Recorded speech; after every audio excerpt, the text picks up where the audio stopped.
यूकेजीएस friends, हम लोग आज पढ़ेंगे केंद्रीय शिक्षा पात्रता सीटेट दिसंबर 2024 के जो है क्लास 6 to 8 के भाग 1 के जो पेपर हुए हैं उनमें बाल विकास एवं शिक्षा शास्त्र, चाइल्ड डेवलपमेंट एंड पेडियोलॉजी, जिसको हम लोग शॉर्ट में कहते हैं सीडीपी। तो चलिए सीडी को पढ़ना स्टार्ट करते हैं। ये दिसंबर 2024 में लास्ट जो पेपर हुआ था यही है पेपर। इसके बाद अब फरवरी 2026 में पेपर होने जा रहा है। तो हमारा फर्स्ट क्वेश्चन से स्टार्ट करते हैं। फर्स्ट क्वेश्चन को कुछ इस प्रकार से बड़ा कर लेंगे।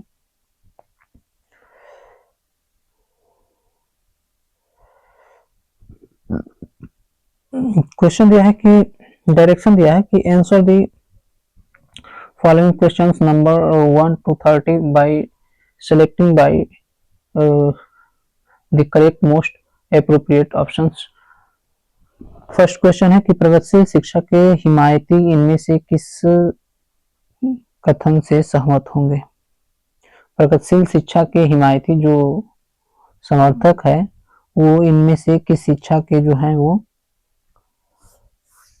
समर्थक होंगे।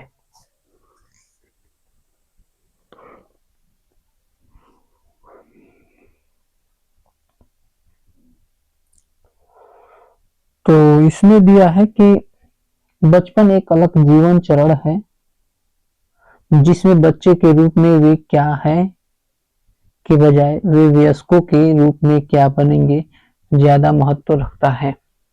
दूसरा है कि बच्चे स्वाभाविक रूप से अच्छे होते हैं और समाज उन्हें भ्रष्ट करता है। तीसरा है बच्चे स्वाभाविक रूप से असभ्य होते हैं और उन्हें नैतिक मानव बनाने के लिए समाजीकरण आवश्यक है। और चौथा है कि बच्चे एक सामाजिक, सांस्कृतिक, आर्थिक संदर्भ में पैदा होते हैं और यह पृष्ठभूमि उनके विकास को प्रभावित करती है। तो यही हमारा आंसर हो जाएगा ऑप्शन नंबर डी कि बच्चे जो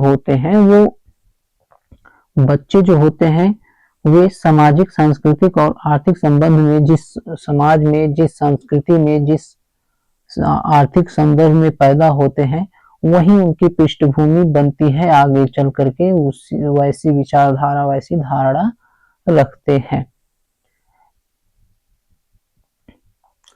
जैसे इसकी व्याख्या देखेंगे तो व्याख्या दिया है कि प्रगतिशील शिक्षा, प्रोग्रेसिव एजुकेशन, प्रगतिशील शिक्षा जो है वो एक ऐसी शैक्षिक पद्धति है जिसमें छात्रों को रुचि, अनुभव और क्षमताओं के आधार पर सीखने की प्रक्रिया विकसित किया जाता है।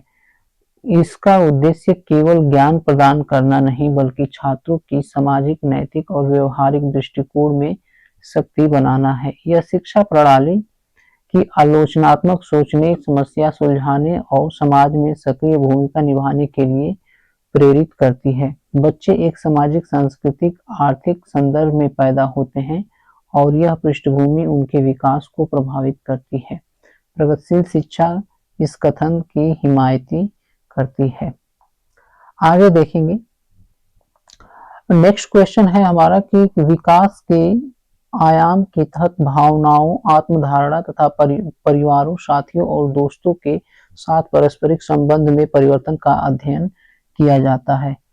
तो विकास के किस आयाम के तहत जो है ये परिवर्तन का अध्ययन किया जाता है। ऑप्शन दिया है, ऑप्शन नंबर ए है मनोसामाजिक, साइको सोशल, या फिर फिजिकल, या कॉग्निटिव, और है भाषाई, लैंग्विस्टिक। तो हमारा क्वेश्चन यहाँ पर ये था कि विकास के किस आयाम के तहत भावनाओं, आत्मधारणा और परिवार, साथियों, दोस्तों के साथ पारस्परिक संबंधों का अध्ययन किया जाता है। तो ये अध्ययन किया जाता है मनोसामाजिक, ऑप्शन नंबर ए हमारा सही हो जाएगा। साइको सोशल के तहत जो है इसका अध्ययन किया जाता है। जैसे हम देखेंगे कि साइको सोशल क्या होता है। तो मनोसामाजिक आयाम के तहत व्यक्ति की भावनाओं, आत्म अवधारणाओं और परिवार, साथियों तथा दोस्तों के साथ पारस्परिक संबंध में होने वाले परिवर्तन का अध्ययन किया जाता है। यह विकास के वह पहलू हैं जो व्यक्ति के सामाजिक और भावनात्मक विकास पर केंद्रित होता है। मनोसामाजिक आयाम व्यक्ति के समग्र विकास में एक महत्वपूर्ण भूमिका निभाता है, क्योंकि यह उसके सामाजिक और भावनात्मक जीवन की नींव को तैयार करता है। एरिक एरिक्सन का मनोसामाजिक सिद्धांत यह कहता है कि एरिक एरिक्सन ने मनोसामाजिक विकास को 8 चरणों में बांटा है, जिसमें प्रत्येक चरण एक विशिष्ट मनोसामाजिक संघर्ष पर केंद्रित है। उदाहरण के लिए, जैसे बचपन में विश्वास बनाम अविश्वास की धारणा और किशोरावस्था में पहचान बनाम भूमिका की धारणा बन जाती है। नेक्स्ट क्वेश्चन है कि व्यवहार, रुचियां, दृष्टिकोण, कौशल और व्यक्तित्व लक्षण जिन्हें एक संस्कृति विशिष्ट जेंडर के लिए उपयुक्त मानती है, उन्हें के रूप में संदर्भ किया जाता है और यह होते हैं। तो और ये क्या होते हैं? ऑप्शन दिया है इनका जो है जेंडर पहचान और आनुवंशिक रूप से निर्धारित,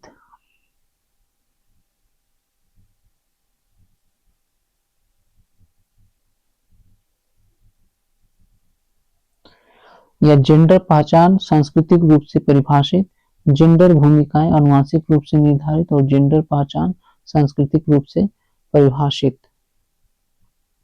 तो हमारा ऑप्शन नंबर बी सही हो जाएगा कि जेंडर भूमिकाएं और सांस्कृतिक रूप से परिभाषित। तो यह है कि जेंडर भूमिकाएं और सांस्कृतिक रूप से परिभाषित जेंडर भूमिकाएं व्यवहार, रुचि, दृष्टिकोण, कौशल और व्यक्तित्व जो समान या संस्कृति द्वारा विशिष्ट जेंडर पुरुष, महिला या अन्य के लिए उपयुक्त मानते हैं। ये सांस्कृतिक रूप से परिभाषित होती है और समय, स्थान और समाज के अनुसार ये बदलती रहती है। तो जेंडर भूमिकाएं और जो है सांस्कृतिक रूप से परिभाषित हमारा आंसर हो जाएगा। आनुवंशिक रूप से निर्धारित जो है वो यह व्यक्ति के जीवन लिंग से संबंधित है, जैसे पुरुष या महिला का शारीरिक गठन। जेंडर भूमिकाएं सांस्कृतिक रूप से परिभाषित होती है। जेंडर भूमिकाएं सांस्कृतिक रूप से परिभाषित होती है। नेक्स्ट 4 क्वेश्चन देखते हैं। 4 नंबर क्वेश्चन दिया है कि अभिकथन दिया है कि एक समावेशी कक्षा में सभी पाठ्यचर्या अनुकूलन के शैक्षिक मानकों को सही विशेष बच्चों के लिए निम्न स्तर करने के लिए निर्देशित किया जाना है। निम्न स्तर करने के लिए निर्देशित किया जाना है, ये जो है अभिकथन है। कारण इसका हो सकता है कि विशेष बच्चों की मुख्य धारा की कक्षा में सीखने की कोई संभावना नहीं है, इसीलिए जो है निम्न करने का निर्देशित किया जाना चाहिए। तो ये जो है कथन ए और आर दोनों सही है।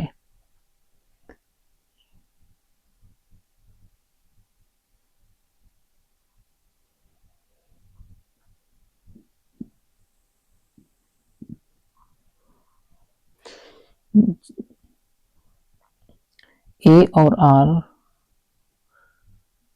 सही है। ए आर की सही व्याख्या कर, ए की आर जो है वो सही व्याख्या करता है। ऑप्शन नंबर हमारा ए इसमें दे रहा है कि ए और आर दोनों गलत हैं। ये कैसे गलत है? तो देखेंगे कि अभिकथन ए के अनुसार एक समावेशी कक्षा में सभी पाठ्यचर्या अनुकूलन के शैक्षिक मानकों को विशेष बच्चों के लिए निम्न स्तर करने के निर्देशित नहीं किया जाना चाहिए, क्योंकि इन छात्रों में सीखने की क्षमता होती है और वे समावेशी परिवेश में कामयाब हो सकते हैं। इन बच्चों की मुख्य धारा ही कक्षा में सीखने की संभावनाएं बढ़ जाती है, अतः आर जो है वो गलत है। फिर से देखेंगे कि अभिकथन ए के अनुसार समावेशी कक्षा में जो है अभिकथन ए के अनुसार समावेशी कक्षा में सभी पाठ्यचर्या अनुकूलन के शैक्षिक मानकों को विशेष बच्चों के लिए निम्न स्तर करने के लिए निर्देशित नहीं किया जाना चाहिए, क्योंकि इन छात्रों में सीखने की क्षमता होती है और समावेशी परिवेश में कामयाब हो सकते हैं। इन बच्चों की मुख्य धारा ही कक्षा में सीखने की संभावनाएं बढ़ जाती हैं, अतः आर जो है वो गलत है। नेक्स्ट 5 नंबर है कि जीन पियाजे के संज्ञानात्मक विकास के सिद्धांत के अनुसार जीन पियाजे के जीन पियाजे के संज्ञानात्मक विकास के अनुसार जो है अनुसार पूर्व ज्ञान सीखने की प्रक्रिया में कोई भूमिका नहीं निभाती है। परिपक्वता जैसे जैविक कारक संज्ञानात्मक विकास में कोई भूमिका नहीं निभाते हैं। सीखने के अनुभव बच्चों के संज्ञानात्मक क्रियाओं के वर्तमान स्तर पर निर्भर करता है और अनुभव के माध्यम से सीखने के बजाय याद करने की प्रक्रिया को प्राथमिकता दी जानी चाहिए।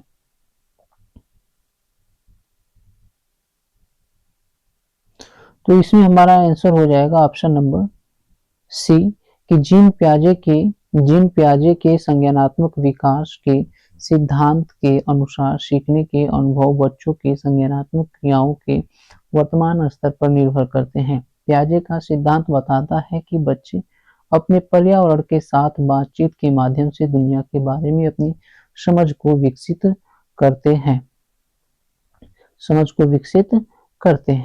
नेक्स्ट क्वेश्चन दिया है, 6 नंबर क्वेश्चन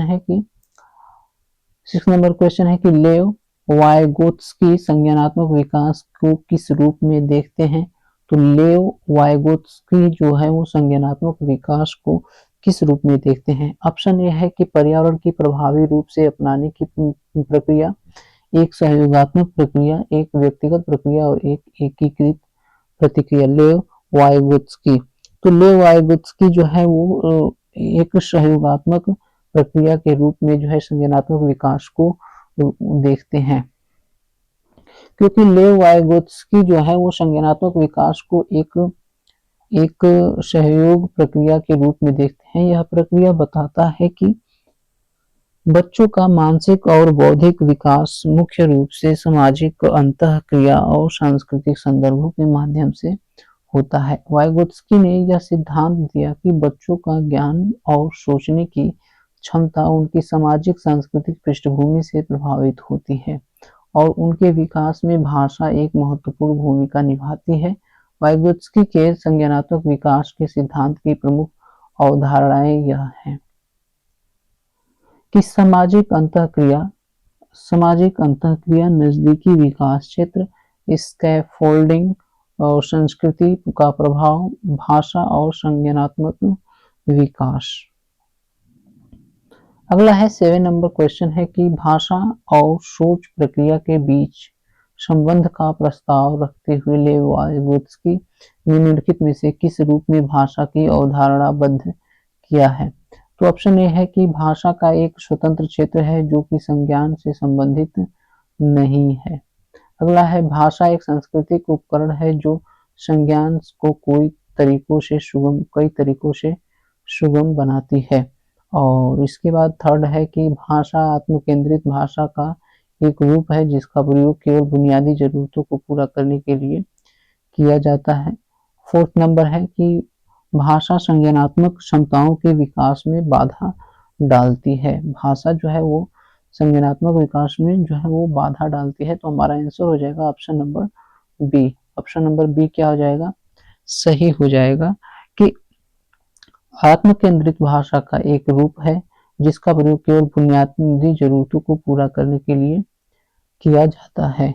भाषा और सोच प्रक्रिया के बीच संबंध का प्रस्ताव रखते हुए लेविन्स्की ने निम्नलिखित में से किस रूप में भाषा की अवधारणा किया है। तो ये किया है ऑप्शन नंबर बी। भाषा एक सांस्कृतिक उपकरण है जो संज्ञान को कई तरीकों से सुगम बनाती है, जैसे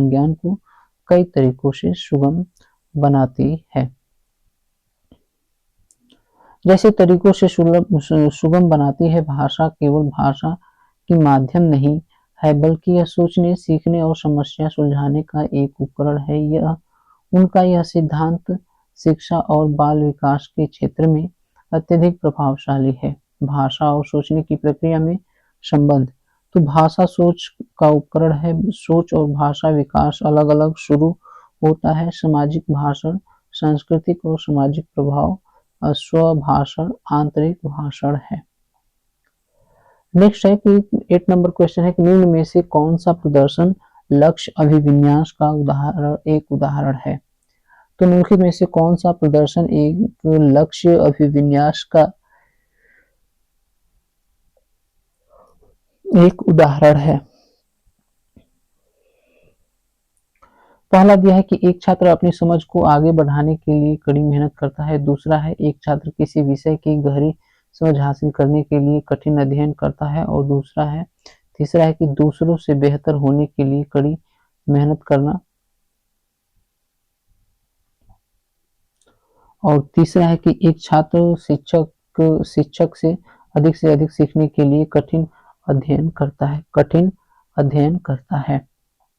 तो इसमें जो है हमारा ऑप्शन नंबर सी सही हो जाएगा कि जो दिया है एक छात्र अच्छा ग्रेड पाने और दूसरों से बेहतर होने के लिए कड़ी मेहनत करता है।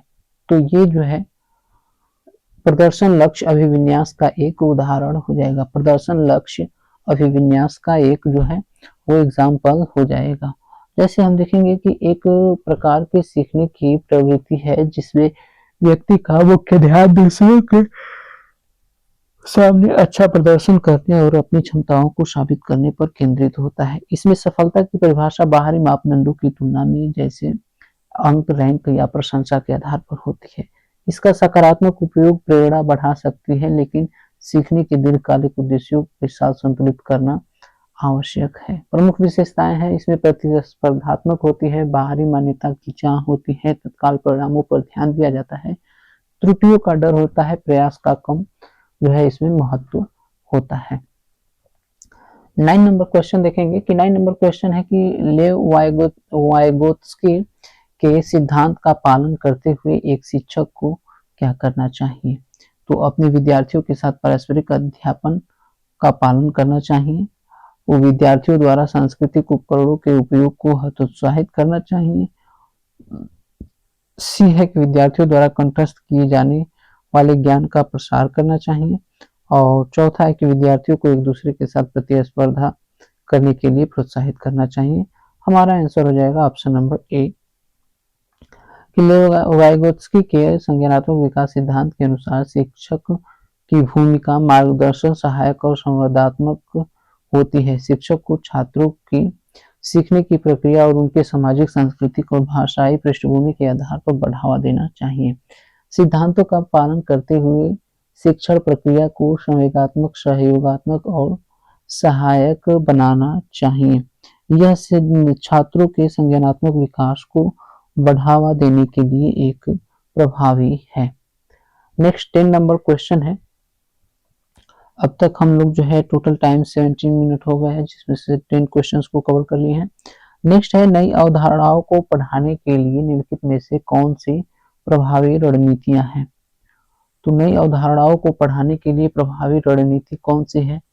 तो उदाहरण प्रस्तुत करना, दूसरा है गैर उदाहरण प्रस्तुत करना, तीसरा है अवधारणाओं के बीच संबंध के बारे में सोच को बढ़ावा देना और एक परिभाषा देना और छात्रों को इसे याद करने के लिए प्रोत्साहित करना। तो इसमें हमारा सही हो जाएगा पहला तो सही ही होगा, तो पहला तो सब में है, दूसरा नहीं सही हो गया, दूसरा सही नहीं होगा तो दूसरा इसमें भी है, इसमें भी है। अब जो है तीसरा ये दिया है, तो पहला और तीसरा हमारा आंसर सही हो जाना है। दूसरा भी सही है कि गैर उदाहरण प्रस्तुत करना, गैर उदाहरण जो है वो प्रस्तुत करना। जैसे दिया है कि नई अवधारणाओं को पढ़ाने के लिए प्रभावी रणनीतियां यह होनी चाहिए कि छात्रों को इसे जल्दी से जल्दी गहराई से सीखने में मदद करती है। इन रणनीतियों का उद्देश्य छात्रों को सक्रिय रूप से अवधारणा को समझने, उसे अपने ज्ञान से जोड़ने और व्यवहारिक रूप से लागू करने में मदद करता है। नई अवधारणाओं को सीखने के लिए शिक्षक को इसे रोचक, प्रासंगिक और व्यवहारिक बनाना चाहिए। प्रभावी रणनीति इस प्रकार से है: उदाहरण प्रस्तुत करना, गैर उदाहरण प्रस्तुत करना और अवधारणाओं के बीच संबंधों के बारे में सोच को बढ़ावा देना। नेक्स्ट है निम्नलिखित में से किस विधि में शिक्षक और विद्यार्थी अपनी भूमिकाओं का विनिमय करते हैं। तो शिक्षक और विद्यार्थी जो है वो अपनी भूमिकाओं का विनिमय करते हैं। किस विधि में विनिमय करते हैं। शिक्षक और विद्यार्थी अपनी भूमिकाओं का विनिमय जो है वो पारस्परिक अध्यापन के द्वारा, अनुकूलनशीलता के अधिगम के द्वारा, ग्रहणशील अधिगम के द्वारा, वर्णनात्मक अध्ययन के द्वारा। तो ये करते हैं रेसिप्रोकल टीचिंग, पारस्परिक अध्यापन के द्वारा जो है ये एक दूसरे की भूमिकाओं का विनिमय करते हैं। एक शिक्षण पद्धति में जिसमें छात्र और शिक्षक एक दूसरे के साथ मिलकर ज्ञान अर्जित करते हैं, साझा करते हैं और समस्या का समाधान करते हैं। नेक्स्ट है विधि सहयोग, संवाद और साझा ज्ञान पर आधारित है तथा पारस्परिक अध्यापन छात्रों के सीखने के अनुभव को गहरा सहयोगात्मक और मजेदार बनाता है। शिक्षक को इसे कक्षा में लागू करने के लिए प्रोत्साहित करना चाहिए, क्योंकि यह न केवल शैक्षणिक कौशल बल्कि सामाजिक और व्यक्तिगत कौशल का भी विकास करता है। अगला है पारस्परिक अध्ययन की विशेषताएं। तो सहयोगात्मक अध्यापन छात्र समूह में या जोड़ी बनाकर कार्य करते हैं। सक्रिय भागीदारी, छात्रों को शिक्षण प्रक्रिया में सक्रिय रूप से शामिल किया जाता है। समान स्तर पर संवाद, छात्र समान स्तर पर संवाद करते हैं, जिसमें वे एक दूसरे का मदद और मार्गदर्शन भी करते हैं। यहीं पर इस सेशन को समाप्त करते हैं। मिलते हैं अगले सेशन में 12 नंबर क्वेश्चन से ही पढ़ेंगे। तब तक के लिए धन्यवाद। Thanks for watching. Please like, share, comment and subscribe.